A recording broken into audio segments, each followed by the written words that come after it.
When you hear the sound of the bell, you know you are in the championship rounds with King of Essex. So let's get to it. Quick recap of last week. First and foremost, congratulations to Melinda Watpool. She won the WBA International with her unanimous decision win over Natasha Spence, a domestic showdown in Canada. Now I'm wondering if that brings Watpool closer to a world title shot. Now, immediately I'm thinking Franchon Crews-Dezurn could make her defense against Melinda. But if not, I'm not sure what is happening with Cruz, but maybe we could get Watpool versus Green in a common opponent type scenario. So either way, I think all roads lead to Franchon Crews-Dezurn. It just depends on if Watpool needs to take a common opponent like Green to get to that. Also getting to a big win for Nina Meinke, Nina the Brave out of Germany, got her opportunity at the IBF shot, not against Amanda Serrano. This was against a Amanda Serrano common opponent in Daniela Bermudez. Bloody bout, um, southpaw versus conventional headbutt, but Meinke was on point, landing the straight right at will. I forgot which one of these ladies is southpaw. Meinke, I think Meinke was a southpaw, so she was landing a straight left. Not really sure, but it was a very bloody bout. Action packed. It was 12 by 3. Very entertaining.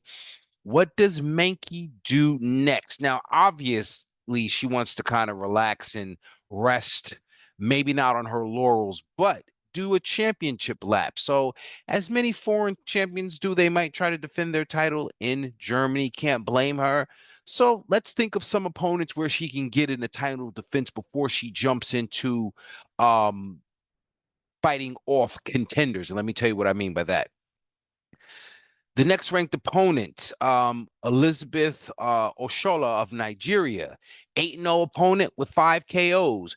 I noticed most of her opponents themselves were undefeated, although we don't know the level of competition, but suffice to say, bring the Nigerian contender over to Germany and make a title defense. That sounds good. There's also a Jennifer Miranda, undefeated. I think she's 11-0, out of Spain. She's ranked number 4 in the IBF, so maybe she is a good opponent. Again, it may be more known internationally in Europe between Germany and Spain than stateside. So, great. Have those two title defenses or either of those opponents for Nina Meinke as a title defense in Germany. However, start to look a little bit deeper in that division, some risky bouts and bouts that could bring her out of Germany. All right. Um, Caroline Veyre. I hope I didn't mispronounce her last name, but she is born in France, but she is in Canada. I guess she considers herself a Canadian, and she, I believe, is 8-0. Just fought last weekend, I believe. Um, so she's ranked number 5 in the division. So could be a great fight because I think it could bring Meinke over to North America, get her some visibility. We know, the featherweight division outside of Amanda Serrano still has lots of great fighters, and one great fighter, who's ranked number 7, although she's got her own business. She could very well contend for that IBF, and I'm talking about Tiara Brown. All right. So Tiara Brown is ranked number 7 in the IBF. So Nina Meinke has lots of options after she relaxes a bit and enjoys a victory lap, if you will. She's got to get out there and do the duty of defending your titles as a world champion. So looking forward to see what she does next. Also looking forward to see what Brittany Sims does next. I saw what she did against Nancy Franco, TKO win, 7-3, 4 stoppages or 4 KOs. Bring on Bree Howling. That fight should happen now, and none of these ladies should be afraid of it because, respectfully, I don't know if or how any of these ladies get a fight in the bantamweight division of significance. So while you're waiting for an opportunity, why not? Unless one of these ladies would like to face Caddis Artingstall. Okay. No, Caddis Artingstall is featherweight. Never mind. Listen, man. Bantamweight, you ladies got each other. Fight each other, all right? Bree Howling and Brittany Sims, that is to match to make in Bantamweight division. Now, going right into the Bantamweight division, not quite breaking news because it broke last week, but I'd like to think that people like myself that are passionate about women's boxing contributed to this fight happening. What is this fight? Finally, it's been ordered and it's been scheduled, and it will be October 3rd in Madison Square Garden. Yoshida, um, Miyo Yoshida versus Shurretta-Metcalf for the IBF title. Long time overdue. I'm excited for this bout to happen because I think it'll trigger some of the necessary action that's required in the bantamweight division. And yes, it's a shame that this fight has no television. It's a shame. Blame the, whoever you want to blame, but thank God that this fight is going to happen. And thank God that I'm going to have my ass in the building right in my backyard. So lucky for me. And I think Dallas and the whole Texas will be traveling with Shurretta. So yeah, it's going to be a great fight to attend. And let's just talk about fight week, all right? There may be some things happening by way of news, but no bigger news than this fight week. It's like, world titles, Commonwealth titles. There's a bunch of things going on. And I want to get to me, not only because I'll be in the building, I want to get to probably the best fight, male or female, of the entire weekend is going to be Sandy Ryan versus Mikaela Mayer. I refuse to do this episode before I watch the press conference, and I got to tell you, if she's out there, I don't know, but let me find out it's a woman out there that loves me as much as Mikaela Mayer loves Sandy Ryan. I just cannot figure out for the life of me. Like once you sit down with somebody and you start pulling out text messages that you saved, like, yo, relax. I said it, yo. And I said it like, yo, you feel like Jada Pinkett fawning over Tupac. Like you'd make, and you got a boyfriend. Like, I don't know how much space this woman is occupying in your head. I'm just like, yo, you like, come on. Like, this is beyond selling the fight. This is like, looks a little, I mean, like, come on, man. But, sometimes people need to do that. They need to galvanize themselves. And so, you know, Mikaela Mayer mentioned she got a couple more years fighting, or she's, I got at least, I don't know how many years she says she has to fight, but hey, keep fighting. But you don't have to turn people into your enemy to get yourself up for the fight. Because if you do that, then that really means your heart might not be in it. Or maybe that's just what you do. I don't know, man. Um, but I'm gonna be in the building, like I said. And Mikaela, if you wanna, have a word with me, I'm cool with that. Um, but yeah, man, this fight is gonna be very exciting. I mentioned a couple times that unfortunate for Mikaela, it's not about the switching of the coaches and the trainers. It's about the clash of styles, and the styles are so similar. I would like to think that uh, Ryan may have improvements on some of the things that Mayer does very well. So as far as coming forward with pressure off of the jab, not only does Sandy do that, she's prone to throw in probably a few more punches or a few more combinations. Mayer definitely the consummate body puncher, but both of these girls are going to be in front of each other all night. Now, the one that makes the adjustment to capitalize on the other mistake, which is most fights, but it could be in those instances to where Mayer thinks she's going to stand there and trade with Ryan, and then she accepts something that does not feel good, ends up fighting off of her back foot for the rest of the fight, or ends up taking so much damage that she can't win the rounds. Mayer mentioned something about Ryan not wanting to take a bite of the cake, because if you take a bite of the cake, that means you got a problem with making weight. Well, You moved up from 130 to 147. Yes, Jonas is a small 147, by the way, but never mind that. Um, Sandy could really be at 154 and you're moving up. So you're going to feel some punches. I think that is going to be different than what you may be used to on fight night. So, just be ready for it all. And again, respectfully, Michaela Mayer is gracious in defeat because she is a world-class fighter. Outside of the ring, I don't know her personally, but let's keep it classy. And what she did say is fights like this, and in this particular instance, this particular fight, it's getting the recognition it needs. I hope more people understand how exciting and entertaining and significant this fight is, especially for the welterweight division, because the winner is probably going to be in line to unify against Lauren Price, unless Ben Shalom's going to put her in some sort of witness protection. But that's the way things are happening in the welterweight division. That fight is Friday night. Um, Saturday night.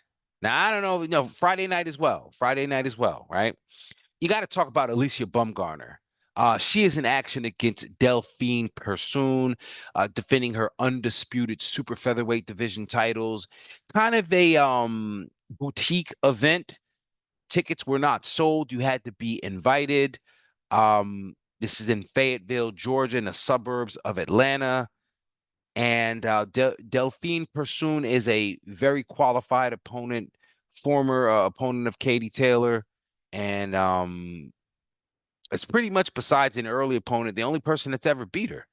And Persoon is certainly in a resurgence, kind of, although we haven't really seen her stateside. She hasn't lost since the loss to Taylor. So I think what this does for Baumgardner, it makes people remember how talented she is against a quality opponent. And also, if the cards are ever in alignment, puts Baumgardner in a position of, as having a common opponent as one Katie Taylor. So the fight's going to be broadcast on Fubo and some of the other free sports networks. Great visibility. Speaking of visibility, on the undercard of that fight, you got Roslinda Rodriguez versus Amy Naird. As a hardcore, I can't say that I've heard of either one of these ladies, but Rodriguez is 13-0 with 13 knockouts. She's got wins over Shelly Barnett and Naomi Bosques. So those are, pretty solid names. But again, I've never seen Rodriguez. So I'm interested to see what she looks like. Some of the other ladies on the Baumgardner-Persoon undercard are probably not familiar to many of us. Although I did see Natalie Dove on there. Natalie Dove is on there. So shout out to her. You know, she'll be in her third or fourth professional bout. Um, Also this weekend, let's keep it stateside for a minute. And we're talking 115 pounds, the super flyweight division. Leanna Cruz out of Pennsylvania. I believe she'll be fighting in Philly. She's from Allentown, and she's fighting against Maelys Gangloff. Now, Gangloff is a very, very great opponent. Controversial loss to Ebony Bridges. Although Gangloff is coming down in weight. That fight with Bridges was at Bantam. So this fight is going to be at 115. Maybe she's more natural at 115, or maybe this weight drain, if you will, or weight change rather, gives Cruz an advantage. Either way, Kaufman Promotions 2300 Arena in Philadelphia. Tune in if you check the live broadcast, or pop out if you're in Philly. If I was in Philly, I'd love to see Joanna Wanyu, the French national. She is on this card as well. Very impressive record. Wanyu, I believe. What is Wanyu? She's like 13-0. Yeah, so she's on this card against Josefina Vega, a solid 9-9 veteran out of Ecuador. Good visibility for Wanyu, and also I think a pretty reasonably solid opponent All right. Vega with 4 knockouts in her 9 wins. So she's going to be coming to punch, and Wanyo's going to have to stand up to the pressure and get the job done in the ring. So can't wait to see that. Now, swinging it to some other things that are happening this weekend. I believe now these fights are going to be on Saturday.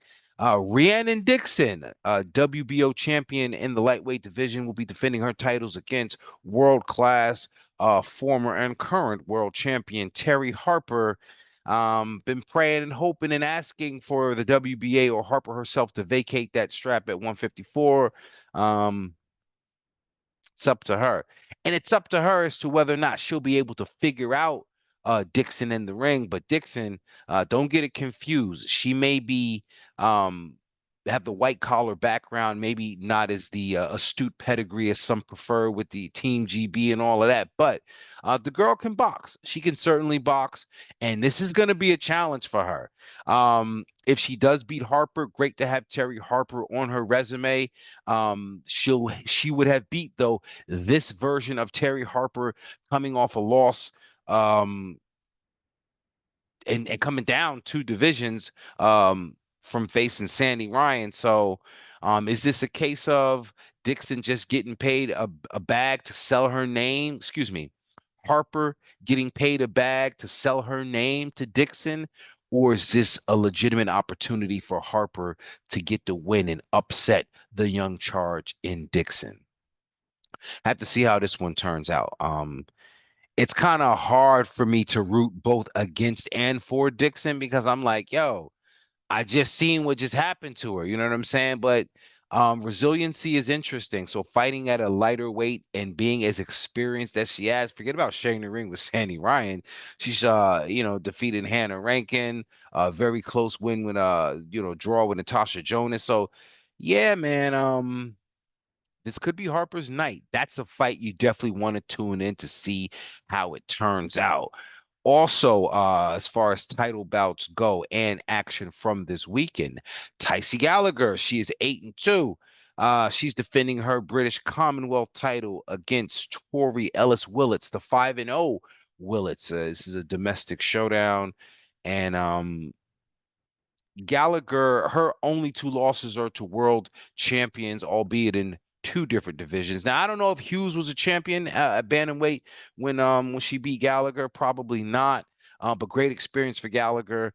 And I doubt that Lefebvre, who is a former bantamweight champion who lost to Ellie Scottney, I believe she was fighting at 118. So, Scottney's at a 122 super bantamweight. So I don't know, but Gallagher is certainly the more experienced opponent by virtue of bouts and by virtue of opposition. So what we have, ladies and gentlemen, is a great fight week.